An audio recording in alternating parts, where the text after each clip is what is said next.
Hello guys, I hope कि आप बहुत ही बढ़िया हैं। Welcome back to my YouTube channel. If you are new here, let me introduce myself, क्योंकि लास्ट की 2-3 वीडियोस में मैंने इंट्रोडक्शन नहीं दी थी। My name is Thakur Mani. I am staying here in Japan for the last 10 years and मैं अभी currently IT company में वर्क कर रहा हूँ एज अ कंसल्टेंट। मेरे को जापान के बारे में थोड़ी बहुत नॉलेज है, सो अपनी यूट्यूब वीडियोस के थ्रू मैं आपके साथ ये अपनी जो नॉलेज मैंने गेन करी है फॉर द लास्ट 10 ईयर्स मैं आपके साथ शेयर करूंगा, ताकि आपको थोड़ी बहुत इंफॉर्मेशन मिले और आप जब जापान में आते हैं आपकी जर्नी आसान हो जाए। सो इसी के साथ हम अपनी आज की वीडियो के कंटेंट पे आते हैं। अगर आपने मेरी लास्ट वीडियो देखी होगी तो उसमें मैंने एक पॉइंट डिस्कस करा था जो था लैंग्वेज बैरियर के बारे में। तो उससे आपको थोड़ा बहुत आइडिया हो गया होगा कि जापान में जापानीज लोग बिल्कुल भी इंग्लिश नहीं बोलते। तो आज की जो मेरी वीडियो है वो है बेसिक सर्वाइवल जापानीज के ऊपर। मैं आपको 10 मोस्ट इंपॉर्टेंट ऐसे फ्रेज बताऊंगा जापानीज के ऊपर, जिससे कि आपकी जापान में जब आप आते हैं आपकी जर्नी थोड़ी बहुत आसान हो जाएगी। या फिर आप वो वाले फ्रेज नॉर्मली भी अगर आप कोई जापानीज फ्रेंड वगैरह है उनके साथ यूज कर सकते हैं, ताकि आपका अच्छा इंप्रेशन पड़े उनके साथ। So let's get into the main content.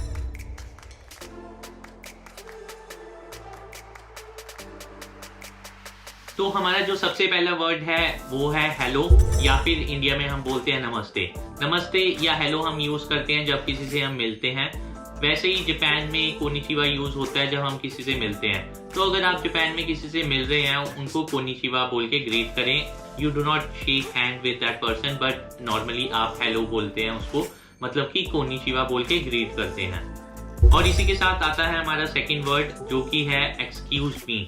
Excuse me बहुत ज़्यादा यूज होता है जापान में। फॉर एग्जाम्पल अगर आपने किसी को बुलाना है तो आप बोलेंगे एक्सक्यूज मी, या फिर जापानीज में उसको बोलते हैं सुमीमासेन। सुमीमासेन। तो ये जो सुमीमासेन वर्ड है ये 2 टाइमिंग पे आप यूज कर सकते हैं।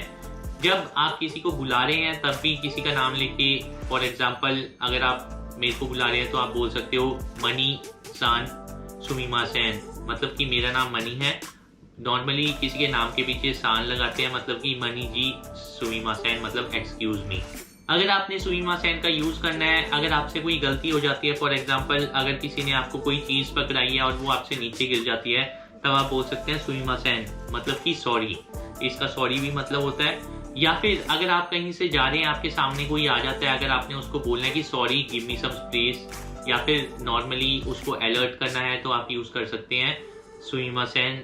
तो वो समझ जाएगा कि मेरे पीछे कोई है and he is going to give you some space. तो इसी के साथ आते हैं हम अपने थर्ड सेंटेंस पे। छोटा सेंटेंस है ये। फॉर एग्जांपल आप इंग्लिश में बोलते हैं वेयर इज डैश, और सेम आप हिंदी में भी बोलते हो डैश कहाँ है।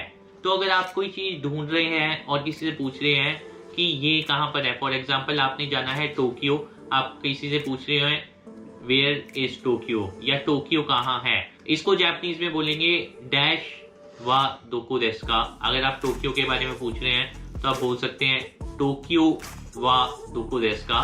ये डैश वाली चीज आप फिल कर सकते हैं। अगर आपको उसका इंग्लिश वर्ड पता है और जापानीज वर्ड नहीं पता तो आप गूगल ट्रांसलेट पे जाके जापानीज वर्ड ढूंढ सकते हैं। फॉर एग्जाम्पल अगर आप पूछ रहे हैं रेस्टोरेंट के बारे में, तो रेस्टोरेंट को आप गूगल ट्रांसलेट पे जाके जापानीज में कन्वर्ट कर लें, इंग्लिश टू जापानीज, एंड उसके बाद आप डैश में फिल कर देंगे, मतलब कि रेस्टोरेंट वा दोको देsu का। तो जापानीज समझ आएगा कि आप क्या पूछ रहे हैं। इसी के साथ हमारा आता है फोर्थ सेंटेंस।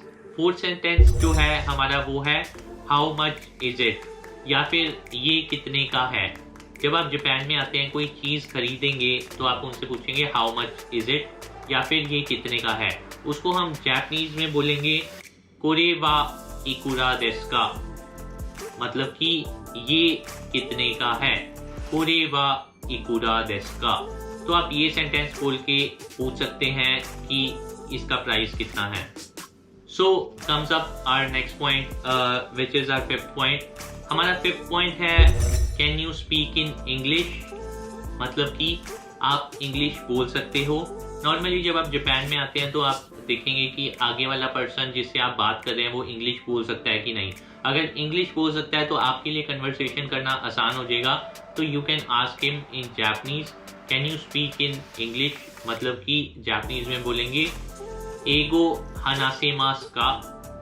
एगो का मतलब होता है इंग्लिश, हानासेमास होता है टू स्पीक। तो आप उससे पूछ लेंगे एगो हानासेमास का मतलब can you speak in English. So this was our 5th point. तो इसी के साथ आता है हमारा नेक्स्ट पॉइंट जो कि है व्हाट डू यू रिकमेंड। अगर आप बाहर कोई शॉप पे जाते हैं, वहां से आपने कोई रिकमेंडेशन लेनी है शॉपकीपर की, तो आप पूछ सकते हैं उसुसुमेवा मतलब कि व्हाट इज योर रिकमेंडेशन। तो ये है हमारा 6th पॉइंट जो कि आप यूज कर सकते हैं अगर आप कहीं बाहर रेस्टोरेंट या फिर कहीं शॉपिंग वगैरह करने जा रहे हैं, ताकि आपको वो अपनी रिकमेंडेशन दे दे। अगर आप जापान में हैं, बड़ी सिटी में, फॉर एग्जांपल टोक्यो, ओसाका जैसी बड़ी सिटी में है, तो यहाँ पर बस का बहुत ज़्यादा यूज़ होता है और ट्रेन का भी बहुत ज़्यादा यूज़ होता है to commute from one place to another. इसी के साथ आता है हमारा 7th point, to ask does this train या फिर does this bus go to this place. This place में आप अपना जहाँ पर जाना चाहते हैं वो प्लेस का नाम बोल देंगे। आप हिंदी में इसे बोल सकते हैं क्या ये बस यहाँ जाता है। जापानीज में आप बोल सकते हैं कोनो देंशा व डैश मतलब कि जौन से प्लेस में आपने जाना है, कोनो देंशा व डैश नी इकिमास का मतलब कि ये ट्रेन डैश में जाएगी क्या। और अगर आपने बस के लिए बोलना है तो आप बोल सकते हैं कोनो बस व डैश नी इकिमास का मतलब कि ये बस डैश तक जाएगी क्या।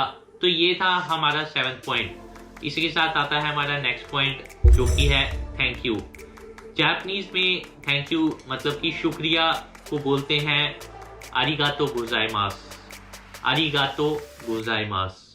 तो ये था शुक्रिया के लिए जो हमारा वर्ड यूज होता है, जो कि था हमारा 8th पॉइंट। इसी के साथ आता है हमारा 9th पॉइंट जो कि है यस या फिर हाँ।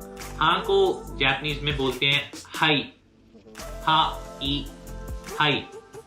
हाई यूज करते हैं यस के लिए। And with that comes our 10th point जो कि है नो। नो के लिए आप यूज कर सकते हैं ईए। So these are the top most important survival Japanese phrase जो कि मैंने आपके साथ डिस्कस करे। सर्वाइवल जापानीज के लिए मैं और भी अपनी आगे आने वाले टाइम में वीडियोस बनाऊंगा और कोशिश करूंगा कि आपके साथ धीरे धीरे करके शेयर करता रहूं। और मैं एक सेपरेट प्लेलिस्ट बनाऊंगा जिसके अंदर मैं ये सारी वीडियोस ऐड कर दूंगा, ताकि आप सर्वाइवल जापानीज से धीरे धीरे अपना जापानीज का लेवल जो है वो बढ़ा सकें। बट बिगनिंग में आने के लिए I think these are the 10 most important words जो कि आपके लिए जानना जरूरी था। जिन्होंने ये वीडियो लास्ट तक देखा, आई होप कि आपको इस वीडियो से कुछ ना कुछ सीखने को जरूर मिला होगा। Thank you for watching this video guys. I will see you guys in the next video. Till then bye.